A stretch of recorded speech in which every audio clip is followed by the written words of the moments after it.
Good morning students. आशा करुचे तुम मैंने सब बहुत भलरे अच्छ। तुमको मो लव लर्निंग चैनल को समस्त को स्वागत। तेबे आमे गत क्लास मानकरे आमे सप्तम श्रेणी जिज्ञासा तुम जो नुआ बही बदली जाइए जिज्ञासा विज्ञान बहीर आमे द्वितीय चैप्टर आमे पढ़ुला ना। द्वितीय चैप्टर ना कौन अम्ल क्षार एवं निरपेक्ष पदार्थर अनुसंधान। तेबे आमे गत एपिसोड मानकरे आमे द्वितीय चैप्टर आमे डिस्कस करथिला लिटमस पेपर किपरि गोटे एक प्राकृतिक सूचक एवं आमे आजिर क्लास रे आमे डिस्कस करिबा मंदार फूल हैला आ गोलाप फूल हलदी किपरि गोटे सूचक भाव रे व्यवहार हे थाए। आमे ताकू नै करी आमे किपरि भाव रे आमे अम्ल क्षार एवं कोटा निरपेक्ष पदार्थ आमे जानि परिबा। तेबे पिला माने आसो आजिर आमे टॉपिक को आरंभ करिबा नै। तेबे तमे माने तो देखिछ गोलाप फूल देखिछ मंदार फूल देखिछ ना नहीं देखिछ। तेबे आमे से मंदार फूल एवं कौन गोलाप फूल को मध्य आमे सूचक रूपे व्यवहार करि परिबा। किपरि भाव रे ना आमे धर आमे गोटे गोलाप फूल को नेबा आउ एवं से गोलाप फूल को कौन करबा ना गरम पानी रे भिजाई देबा हैला एवं ताकू आमे सूचक भाव रे व्यवहार करि परिबा। तेबे कौन हेबो आमे यदि से द्रवण को नेकरी जदि आमे अम्ल रे ताकू जदि बुड़ेबा तेबे कौन हेबो ताहा गाढ़ लाल रंग हे जिवो हैला बुझि परलो। ताहा गाढ़ लाल रंग हे जिवो एवं क्षार रे जदि मिसेबा कौन हेबो ना ता सबुज रंग रे परिणत हे जिवो। तेबे आमे गोलाप रस को मध्य आमे कौन करिबा ना सूचक रूपे व्यवहार करिबा। ता सहित आमे मंदार फूल को मध्य आमे सूचक रूपे व्यवहार करि परिबा नै। गोलाप फूल जेपरि आमे सूचक रूपे व्यवहार करिबा मंदार फूल को मध्य आमे सूचक रूपे व्यवहार करि परिबा। किपरि करिबा ना मंदार फूलर पाखुडा को आमे कौन करिबा ना अम्लीय द्रवण सहित जदि मिसै देबा तेबे कौन हेबो ताहा डार्क पिंक बुझला ताहा डार्क पिंक कलर हे जिवो हैला एवं क्षार सहित मिसै देले ता सबुज रंग हे जिवो। जदि आमे ताको किछि परीक्षा रे जदि आमे करबा कोन बा जदि आमे किछि मंदार फूल बा गोलाप फूल को आनी कि काच ग्लास रे रखिबा हैला काच ग्लास रे रखिबा आ सेथिरे अल्प गरम पानी मिसै देबा। तेबे कोन हेबो गरम पानी मिसैले से जो मंदार फूल लाल मंदार फूल किंबा लाल गोलाप फूल कौन हेबो नाली रंग हो जिवो नै नाली रंग हो जिवो। तेबे ताको आमे नाली रंग हेबा पर्यंत आमे ताको रखिबा बुझला। तापरे किछि समय पर जेतेले ताहा नाली रंग हो जिवो कौन करबा ना ए रंगीन द्रवण को आमे सूचक रूपे व्यवहार करि परिबा हैला। ए रंगीन द्रवण को आमे सूचक रूपे व्यवहार करिबा। तेबे लेंबू कौन अटे लेंबू तो अम्ल अटे आमे आगुरु पढ़ीचु हैला। आ चून कौन अटे क्षार अटे बुझला। तेबे चून हैला क्षार एवं लेंबू हैला कौन अम्ल। तेबे आमे ए दुईटा को नेकरी परीक्षा करिबा जे ताहा रंग रे परिवर्तन हेउची कि नाही हैला। तो आमे से फूलर द्रवण रे जदि आमे लेंबू मिसै देबा मु तो तुमको आगुरु कहिची लेंबूटा हैला अम्ल। तेबे से जो आम लाल रंग जो आमे पिंक लाल रंगर जो आमे नैथिला कौन मंदार फूल किंबा गोलाप फूल ता कौन आहुरी गाढ़ हो जिवो हैला टी पर्पल कलर टाइप रो आहुरी गाढ़ हो जिवो जाको आमे कहबा डार्क पिंक बा मैजेंटा कलर से परि भाव रे हे जिवो। एवं आमे जदि ताको क्षार कोटा चून हैला चून द्रवण सहित जदि आमे से पानी को मिसै देबा कोटा आमे जो सूचक आमे जो तैयारी करिथिला हैला जदि आमे ताहा मिसै देबा ताहा क्षार संस्पर्श रे आसिले कोन हेबो सबुज रंग हे जिवो। तबे क्षार आमे आ क्षार चून बदल रे आमे कोन व्यवहार करि परिबा कोन व्यवहार करि परिबा चून बदल रे आमे व्यवहार करि परिबा कोन बेकिंग सोडा व्यवहार करि परिबा हैला। आ लेंबू बदल रे आमे कोन करा लेंबू कमला रस व्यवहार करिबा अळा रस व्यवहार करि परिबा तेंतुली रस व्यवहार करि परिबा हैला। तो से जदि अम्ल संस्पर्श रे आसिले ताहा कोन हे जिवो ना गाढ़ रंग बा मैजेंटा कलर हे जिवो एवं क्षार द्रवण संस्पर्श रे आसिले ता सबुज रंग हे जिवो। बुझी पारलो पिला माने तुम सामने देखो गोटे अच्छी टेबल अच्छी तो तमे से द्रवण से सूचक तुम तैयारी करी मंदार फूल बा गोलाप फूलर तुम सूचक निजे व्यवहार करी तुम तुम कर घरे भी तुम कर लेंबू रस शैम्पू विनेगार सोडा पानी चीनी पानी लुण पानी ये सब नहीं करी तुम तैयारी कर जे मंदार बा से ये कौन गोलाप फूल द्रवण रे ता रखा फल कौन हो रंग कि परिवर्तन होची अम्लीय द्रवण संस्पर्श आसिले ता कौन परिवर्तन होची एवं क्षारीय संस्पर्श आसिले ता कि प्रकार परिवर्तन होची तो तुम जापर बुझेला ना पिला माने तापर देखो आम हल्दी हल्दी को भी मुझे तुमको आगु कही हल्दी को भी आम कौन सूचक रूपे आम व्यवहार करिपरिबा हल्दी कौन गोटे हल्दी एक प्राकृतिक सूचक बुझेला पिला माने हल्दी एक प्राकृतिक सूचक हल्दी द्रवण को पानी रे मिसाई पेस्ट प्रस्तुत करा जाए एवं कागज लेपर दे ता हल्दी कागज रूपे तैयारी करा जाए बुझेला तो ये हल्दी को आम जदि व्यवहार करवा कौन क्षार क्षार संस्पर्श जदि आसब कौन हम हल्दी द्रवण बा कागज क्षारीय द्रवण सहित जदि मिसिले ताहा लाल रंग हो मुझे तुमको आगुरी यहाँ कही सारी नहीं तुम जदि ड्रेस रे किछि हल्दी तरकारी हल्दिया तरकारी मिसई देव जदि ताहा आमे साबुन पानी रे जदि ताहा मिसेबा तो कौन प्रथम ताहा लाल हो ना लाल हो एवं आमे जदि अम्ल संस्पर्श आसिले कौन हम ताहा अपरिवर्तित रहिबो केवल क्षार केवल क्षार संस्पर्श आसिले ता लाल रंग हो किंतु अम्ल और निरपेक्ष द्रवण संस्पर्श आसिले तार कौन परिवर्तन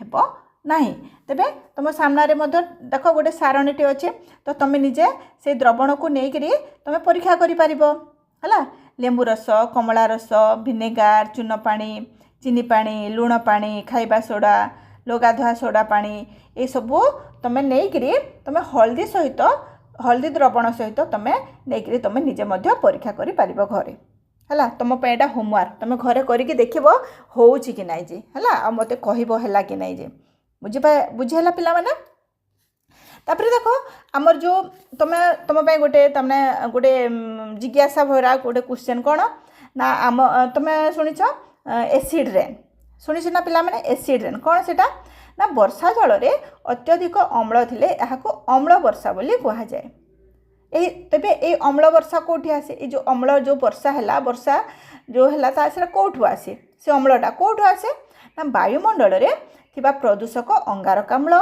सल्फर डाइऑक्साइड नाइट्रोजन डाइऑक्साइड वर्षा जल रे द्रवीभूत हेले यथाक्रमे ताहा कार्बनिक अम्ल गंधकाम्ल और नाइट्रिक अम्ल रे परिणत हो जाए यही सब अम्ल मिशा वर्षा जल कोठाबाड़ी गछलता और प्राचीन कीर्ति एपरिक ताजमहल भी क्षति साधन करा तो आमर जो एबे जो परिवेश प्रदूषण होउची विभिन्न प्रकार प्रदूषण होउची है वायुमंडल जो दूषित गैस गुड़िक अच्छी अंगारकाम्ल है सल्फर डाइऑक्साइड है नाइट्रोजन डाइऑक्साइड है एटा जो वायुमंडल अच्छी वर्षा समय कौन होता है से वर्षा जल रे ता द्रवीभूत हो जाए द्रवीभूत होला परे कौन होता है ता कार्बनिक अम्ल रे परिणत हो जाए गंधक अम्ल रे परिणत हो जाए नाइट्रिक अम्ल रे परिणत हो जाए फल कौन होता है से अम्ल वर्षा है अम्ल मिशा वर्षा आमर पृथ्वी पृष्ठ रे विभिन्न कोठाबाड़ी गछलता को ता क्षति करि थाए यहा को कहा जाए अम्ल वर्षा है बुझेला पिला माने तेबे आउ गोटे अम्ल कौन आम शरीर केतेक अम्ल अच्छी आम शरीर रे कोष रे एक अम्ल अच्छी जार ना है कौन डिऑक्सराइबो न्यूक्लिक अम्ल है यह आम शरीर आकृति उच्चता आखिर रंग प्रभृति को नियंत्रण करे शरीर कोष गठन रे आवश्यक पुष्टिसार रे अमीनो अम्ल एवं स्नेहसार रे स्नेहाम्ल रही है तो अम्ल तो तुम मैंने पिला माने जान लो जे अम्ल कौन क्षार कौन है बुझिपार कि ना तापर है देख आ गए अच्छे कौन प्राणसूचक कौन कौन होता है ना केतेक अम्ल बा क्षार माध्यम निजर गंध परिवर्तन करि थांती से गंधर परिवर्तन करि थांती यह को प्राणसूचक बोली कहा जाए जपरि पियाज है भानिला ये सबू तो अम्ल और क्षार संस्पर्श आसिले यार गंधर परिवर्तन होता है तेबे यहाँ कौन कह जाए प्राणसूचक बोली कह जाए कौन कह जाए प्राणसूचक बोली କୁହାଯାଏ ହେଲା। ତାପରେ ଦେଖ ନିରପେକ୍ଷୀକରଣ। ନିରପେକ୍ଷୀକରଣ କ'ଣ? ଯେତେବେଳେ ଗୋଟିଏ ଅମ୍ଳୀୟ ଦ୍ରବଣ କ୍ଷାରୀୟ ଦ୍ରବଣ ସହିତ ଉପଯୁକ୍ତ ପରିମାଣରେ ମିଶେ ଉଭୟ ନିଜର ପ୍ରକୃତି ହରାଇଥାନ୍ତି। ଏହି ପ୍ରକ୍ରିୟାକୁ କୁହାଯାଏ ନିରପେକ୍ଷୀକରଣ ବା ପ୍ରଶମନୀକରଣ। ତେବେ କ'ଣ ହୋଇଥାଏ ପିଲାମାନେ? ଏହି ପ୍ରତିକ୍ରିୟାରେ ଉତ୍ତାପ ନିର୍ଗତ ହୋଇଥାଏ। କ'ଣ ହୋଇଥାଏ? ଉତ୍ତାପ ନିର୍ଗତ ହୋଇଥାଏ। ଯେତେବେଳେ ଅମ୍ଳ ଏବଂ କ୍ଷାରୀୟ ଦୁଇଟା ଯଦି ଉପଯୁକ୍ତ ପରିମାଣ ଯଦି ମିଶେ ତେବେ ସେ ଅମ୍ଳ ଏବଂ କ୍ଷାରୀୟ ଉଭୟ ସେମାନଙ୍କର ଗୁଣଟା ହରାଇ ଦିଅନ୍ତି, ତାଙ୍କର ପ୍ରକୃତି ଲୋପ ପାଇଯାଏ ହେଲା। ଫଳରେ ତାହା କ'ଣ ହୋଇଥାଏ ନା ନିରପେକ୍ଷୀକରଣ ତାହାକୁ କୁହାଯାଏ ହେଲା, ବା ପ୍ରଶମନୀକରଣ ମଧ୍ୟ କୁହାଯାଇପାରିବ ଏହାକୁ ହେଲା। ତେବେ ଏହା ଫଳରେ କ'ଣ ହୋଇଥାଏ? ଏକ ନୂତନ ପଦାର୍ଥ ସୃଷ୍ଟି ହୋଇଥାଏ। ନିରପେକ୍ଷୀକରଣରେ କ'ଣ ହୋଇଥାଏ ନା ନୂତନ ପଦାର୍ଥ ସୃଷ୍ଟି ହୋଇଥାଏ ଏବଂ ତାପ ମଧ୍ୟ ସୃଷ୍ଟି ହୁଏ ଏହି ହେଲା। ତେବେ ଏହାକୁ ଏଥିରେ କ'ଣ ସୃଷ୍ଟି? ଲବଣ ସୃଷ୍ଟି ହୋଇପାରିବ ହେଲା। ତାପରେ ତାପ ସୃଷ୍ଟି ହେବ, ଜଳ ସୃଷ୍ଟି ହେବ, ବୁଝିଲା। ଅମ୍ଳ ଓ କ୍ଷାରକ ମଧ୍ୟରେ ପ୍ରତିକ୍ରିୟାକୁ କ'ଣ ନିରପେକ୍ଷୀକରଣ ବା ପ୍ରଶମନୀକରଣ କୁହାଯାଏ। ଏହି ପ୍ରତିକ୍ରିୟାରେ ଲବଣ ଜଳ ଉତ୍ପନ୍ନ ହୋଇଥାଏ, ତା ସହିତ ତାପ ମଧ୍ୟ ଉତ୍ପନ୍ନ ହୋଇଥାଏ ହେଲା। ତେବେ ଏ ପ୍ରଶମନୀକରଣଟା ବା ନିରପେକ୍ଷୀକରଣଟା କ'ଣ? ଏଥିରେ ଯେଉଁ ରାସାୟନିକ ପ୍ରତିକ୍ରିୟା ସୃଷ୍ଟି ହୁଏ କ'ଣ? ଅମ୍ଳ ଯୋଗ କ୍ଷାରକ ଫଳରେ ସୃଷ୍ଟି ହୋଇଥାଏ କ'ଣ? ଲୁଣ, ଜଳ ଏବଂ ତାପ। ତେବେ କ'ଣ ତାର ଉଦାହରଣ କ'ଣ? ଲେମ୍ବୁ ରସ। ଲେମ୍ବୁ ରସ ତ ପିଲାମାନେ ତୁମେ ଜାଣିଛ ଅମ୍ଳ, ଏହା ଏସିଡ୍ ଅଟେ। ତା ସହିତ ଯଦି ଚୂନ ପାଣି ତ ଜାଣିଲ ତୁମେ, ତାହା କ୍ଷାର ଅଟେ। ଏହା ମିଶାଇଲେ ତାହା ନିରପେକ୍ଷ ହୋଇଯାଏ। କ'ଣ ହେଇଯାଏ? ନିରପେକ୍ଷ ହୋଇଯାଏ। ତେବେ ଆଉ କ'ଣ? ଆମ ନିରପେକ୍ଷୀକରଣର ଆହୁରି ଉଦାହରଣ କ'ଣ ବା ପ୍ରଶମନୀକରଣର ଉଦାହରଣ କ'ଣ? ଆମେ ଯେତେବେଳେ ଆମେ ଦେଖିଛୁ ଯଦି ପିମ୍ପୁଡ଼ି ଆମକୁ କାମୁଡ଼ି ଦେଲେ କ'ଣ ହୋଇଥାଏ? ଆମକୁ ଜଳେ, ଆମର ଦେହ ଜଳେ ନାଇଁ। ତ ପିମ୍ପୁଡ଼ି ଆଗରୁ କୁହାଯାଇଛି ପିମ୍ପୁଡ଼ି, ଜନ୍ଦା ଏଥିରେ ସବୁ କ'ଣ ଫର୍ମିକ ଅମ୍ଳ ହେଲା। ଫର୍ମିକ ଅମ୍ଳ ମାନେ ସବୁ ଛାଡ଼ନ୍ତି। ତୁମକୁ ଆଗରୁ କହିଛି ନା ପିମ୍ପୁଡ଼ି କାମୁଡ଼ାରେ, ଜନ୍ଦା କାମୁଡ଼ାରେ ଫର୍ମିକ ଅମ୍ଳ ତ୍ୟାଗ କରିଥାଏ ନା। ତେବେ ତାହା ଫଳ ପିମ୍ପୁଡ଼ି କାମୁଡ଼ିଲା ଫଳ କ'ଣ ଆମକୁ ଯନ୍ତ୍ରଣା ଦିଏ। ତ ଆମେ ଏଇ ଯନ୍ତ୍ରଣାରୁ କିପରି ଉପଶମ ପାଇବା? କିପରି ନା ଓଦା ବେକିଂ ସୋଡ଼ା ବା ଯଦି କାଲମାଇନ୍ ଆମେ ସେ ଦ୍ରବଣ ତା ଉପରେ ଯଦି ଆମେ ଘଷିବା ସେଥିରେ କ'ଣ ହୋଇଥାଏ ନା ଆମକୁ ଆରାମ ମିଳିଥାଏ। କାହିଁକି ନା ଏହା ଅମ୍ଳର ପ୍ରଭାବକୁ ନିରପେକ୍ଷ କରିଦିଏ। ଯେତେବେଳେ ପିମ୍ପୁଡ଼ି କାମୁଡ଼ିଲା ତାହା ସେଥିରେ ଏସିଡ୍ ନିର୍ଗତ ହେଲା। ଯେତେବେଳେ ଆମେ ତା ଉପରେ ଆମେ ବେକିଂ ସୋଡ଼ା ଦେଇଦେଲା ବା କାଲାମାଇନ୍ ଦେଲା, ବେକିଂ ସୋଡ଼ା କାଲାମାଇନ୍ ଏଟା ସବୁ କ'ଣ ଅଟେ? କ୍ଷାର ଅଟେ। ତ ଅମ୍ଳ ଉପରେ ଯେତେବେଳେ କ୍ଷାରର ପ୍ରୟୋଗ ହେଲା ତ ତାର ପ୍ରଭାବଟା ନଷ୍ଟ ହୋଇଗଲା। ଫଳରେ ତାହା ଆମକୁ ଆରାମ ଦେଲା। ତାପରେ କ'ଣ? ଶିଳ୍ପ ଆବର୍ଜନା ହେଲା। ଶିଳ୍ପ ଆବର୍ଜନା ଜଳରେ ମିଶିଲେ କ'ଣ ହୋଇଥାଏ? ଏଥିରେ ଅମ୍ଳ କ'ଣ ଥାଏ ନା ଜଳକୁ ପ୍ରଦୂଷିତ କରିଥାଏ। ମାଛ ଓ ଅନ୍ୟାନ୍ୟ ଜୀବ ପାଇଁ ଏହା କ୍ଷତିକାରକ। ତେଣୁ ଆମେ କ'ଣ କ୍ଷାରକ, ସେ ଜାଗାରେ ଆମେ ଯଦି କ୍ଷାରକ ପ୍ରୟୋଗ କରିବା କ'ଣ ହେଇଯିବ ନା ସେଠାରେ ତାହା ପ୍ରଶମିତ ହେଇଯିବ ହେଲା। ତ ଜଳଚର ଜୀବଙ୍କ ପାଇଁ ଯେଉଁ ଘାତକ ଯେଉଁ ଜଳରେ ଯେଉଁ ଥାଆନ୍ତି ନାଇଁ, ମାଛ ସବୁ ଥାଆନ୍ତି। ତ କଳକାରଖାନାର ଯେଉଁ ଜଳ ନିର୍ଗତ ହୁଏ ତାହା ଜଳକୁ ଦୂଷିତ କରିଦିଏ ନାଇଁ। ତ ତାର ପ୍ରତିକାର କ'ଣ? ଜଳାଶୟ ବା ନଦୀରେ ଛାଡ଼ିବା ପୂର୍ବରୁ ଏଥିରେ କ୍ଷାରୀୟ ଯଦି ପଦାର୍ଥ ମିଶାଯାଏ ତାହା ନିରପେକ୍ଷୀକରଣ ହେଇଯିବ ହେଲା। ବୁଝିହେଲା? ପିଲାମାନେ ବୁଝିପାରୁଛ ନା ନାଇଁ?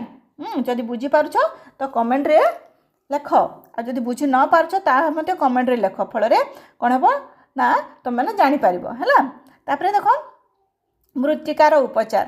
ଗୋଟେ କ୍ଷେତରେ ଯଦି ଆମେ ବାରମ୍ବାର ରାସାୟନିକ ସାର ପ୍ରୟୋଗ କରିବା କ'ଣ ହେଇଯିବ? ମାଟିଟା ଅମ୍ଳୀୟ ହେଇଯିବ ନା ନାଇଁ। ଯଦି ସେଥିରେ ଅଧିକ ରାସାୟନିକ ସାର ଯଦି ବ୍ୟବହାର କରାଯାଏ କ'ଣ ହେଇଯିବ? ତାହା ଅମ୍ଳୀୟ ହେଇଯିବ। ଫଳରେ ତାହା ଗଛ ବଢ଼ିବାରେ ବାଧା ସୃଷ୍ଟି ହେବ। ତେବେ ତାର ପ୍ରତିକାର କ'ଣ ନା ଅମ୍ଳୀୟ ମାଟି ଯେଉଁଟା ଅମ୍ଳୀୟ ମାଟି ହେଲା ସେଥିରେ ଚୂନ କିମ୍ବା ଚୂନ ପାଣି ଯଦି ମିଶାଇବା ତାହାକୁ କ'ଣ ହେବ ନା ନିରପେକ୍ଷ ହେଇଯିବ। ସେ ଯଦି ଆମେ ଅମ୍ଳରେ କ'ଣ ଅମ୍ଳ ମାଟିରେ ଯଦି ଆମେ ଚୂନ ମିଶାଇଲା ବା ଚୂନ ପାଣି ମିଶାଇଲା କ'ଣ ହେବ? ତାହା ନିରପେକ୍ଷ ହେଇଯିବ। ଫଳରେ କ'ଣ ହେବ ନା ସେ ମାଟିଟା ଖାରିଆ ମାଟିଟା କ'ଣ ଖାରିଆ ମାଟି ହେଇଯିବ। ଫଳରେ କ'ଣ ଜୈବିକ ଖତ ପ୍ରୟୋଗ କିପରି ଆମେ କରିବା ନା ଜୈବିକ ଖତ ପ୍ରୟୋଗ କରି ଯାହା ଅମ୍ଳ ନିର୍ଗତ କରି ମାଟିର କ୍ଷାର ଗୁଣକୁ ଆମେ ହ୍ରାସ କରିପାରିବା। ତେବେ ପିଲାମାନେ ତୁମେ ତ ଜାଣିପାରିଲ ନାଇଁ ଆମେ ନିରପେକ୍ଷ ବା ପ୍ରଶମନୀକରଣ କ'ଣ ପିମ୍ପୁଡ଼ି କାମୁଡ଼ିବା ମୃତ୍ତିକା ଉପଚାର ନାଇଁ କାରଖାନାର ବର୍ଜ୍ୟବସ୍ତୁ ଏଇସବୁ ଯେଉଁ ମାଟିରେ ଯେଉଁ ଏସିଡ୍ ହେଇଗଲା ଅମ୍ଳୀୟ ମାଟିକୁ ଆମେ କିପରି କ୍ଷାର କରିପାରିବା ଯଦି ପିମ୍ପୁଡ଼ି କାମୁଡ଼ି ଦେଲା ତେବେ ଆମେ କିପରି ଭାବରେ ସେଥିରୁ ଆମେ ଉପଚାର ପାଇପାରିବା ନାଇଁ ତେବେ ଆଉ ଗୋଟେ କ'ଣ ନା ଆମେ ତୁମେ ସମସ୍ତେ ଜାଣିଛ ଆମର ପେଟ ଖରାପ ହୁଏ ଏସିଡ୍ ହେଇଯାଏ ଆମକୁ ନାଇଁ ପେଟ କାଟିବ ଛାତି କାଟିବ ଆମେ ଯଦି କିଛି ଏସିଡ୍ ଜିନିଷ ଖାଇ ଦେଇଥିବା ତେବେ କ'ଣ ହେଇଥାଏ ନା ଆମର ଦେହ ଖରାପ ହେଇଥାଏ ନାଇଁ ଆମ ପାକସ୍ଥଳୀରେ ଥିବା ଲବଣ ଆମ୍ଳ ଖାଦ୍ୟ ହଜମରେ ସହାୟକ ହୁଏ ଏହି ଅମ୍ଳ ଅଧିକ ମାତ୍ରାରେ କ୍ଷରିତ ହେଲେ ଖାଦ୍ୟ ବଦହଜମ ହୋଇ ଆମକୁ କଷ୍ଟ ଦେଇଥାଏ ହେଲା ତେବେ ଆମେ ଏହାଠାରୁ ଆମେ କିପରି ଭାବରେ ଆମେ ଉପଚାର ପାଇପାରିବା एंटासिड तुम शुणिच ना एंटासिड बा प्रति अम्ल बटिका ताकू कहुए प्रति अम्ल बटिका आम ओडिया कहूँ जहाँकि एसिड मेडिसिन है आम एसिड मेडिसिन खाऊना नहीं आम जो देह खराब हो पेट काटब कि बांति हे आमको खाद्य हजम हो न तेबे कौन होता है ना आमको कष्ट होता है तेबे ताठो उपचार पाइबापी कौन आम एंटासिड खाई था तेबे यह गोटे निरपेक्षीकरण बा आम जो कहूँ प्रशमनीकरण यह उदाहरण तेबे पिला माने सब बुझी पारलो तेबे आमे एथिरे आमे क्लास रे कोन डिस्कस करला अम्ल डिस्कस करला क्षार डिस्कस करला नहीं निरपेक्षीकरण बा प्रशमनीकरण डिस्कस करला एहाको आमे किपरि जानिबा ना सूचक भाबरे आमे जानि परिबा सूचक द्वारा आमे कोटा अम्ल कोटा क्षार कोटा निरपेक्ष पदार्थ जे आमे जानि परिबा नहीं तबे वैज्ञानिक माने केतेक वैज्ञानिक माने मध्य ए विषय रे ता आलोचना करछन्ते कोन आचार्य प्रफुल्ल चंद्र राय तांको भारत रे आधुनिक रसायन विज्ञान रो जनक बोली कहा जाय हला आचार्य प्रफुल्ल चंद्र राय तांको आधुनिक विज्ञान रो जनक बोली कहा जाय से 1901 मसीह रे भारत रे प्रथमे औषध कंपानी स्थापन करथिले से रासायनिक विज्ञान रो इतिहास रचना करथिले एवं मातृभाषा रे शिक्षादान उपर से गुरुत्व देथिले तेबे एहाला कोन आचार्य प्रफुल्ल चंद्र राय विषय रे मध्य तमे किछि जानिलो हला तेबे एई आमे एई चैप्टर रो आमे कोन शिखिले ना अम्लर स्वाद खटा क्षारर स्वाद क्षारिया एवं निरपेक्ष बा निरपेक्ष स्वादर कौन ता अम्ल क्षार लगे ना कि खटा लगे ना है आ कौन अम्ल लिटमस नील लिटमस को नाली करे एवं क्षारक नाली लिटमस को नील करे आ कौन शिखिले जो पदार्थ अम्ल किंबा क्षार नुहे ताहाकू निरपेक्षीकरण बा प्रशमित पदार्थ बोली कहा जाए अम्ल और क्षार को चिन्हिबाकू व्यवहृत पदार्थ को कौन कह जाए सूचक बोली कह जाए सूचक कोटा लिटमस पेपर हलदी है गोलाप एवं मंदार फूलर रस अम्ल और क्षार मिसिले उभय प्रशमित होई निरपेक्ष पदार्थ सृष्टि करती लवण अम्ल क्षार किंबा प्रशमित पदार्थ हो पारे है तबे तेबे आमे आज तो आमे किछि डिस्कस करला है अम्ल क्षार विषय आमे किछि डिस्कस करला तेबे हमर ए चैप्टरटा आज सरीगला तेबे आमे नेक्स्ट क्लास रे आमे कोन करबा ए जो हमर क्वेश्चन आंसर केतोटी अछि आमे डिस्कस करबा तेबे तमे पिला माने तमे पूर्व क्लास गुडी को देखो पूर्व क्लास जे न देखिबो तमे किछि बुझी पारिबो नै तेबे आमे नेक्स्ट क्लास रे आज तो आमे एटा सरीगला हमर द्वितीय चैप्टरटी सरीगला तेबे आमे हार क्वेश्चन आंसर करबा हला तो आमे देख मु तुमको पूरा डिटेल दूचे प्रथम 2-3टा क्लास रे मु तुमको पूरा एकदम बही पढ़ी के सुने देली तापरे पूरा एकदम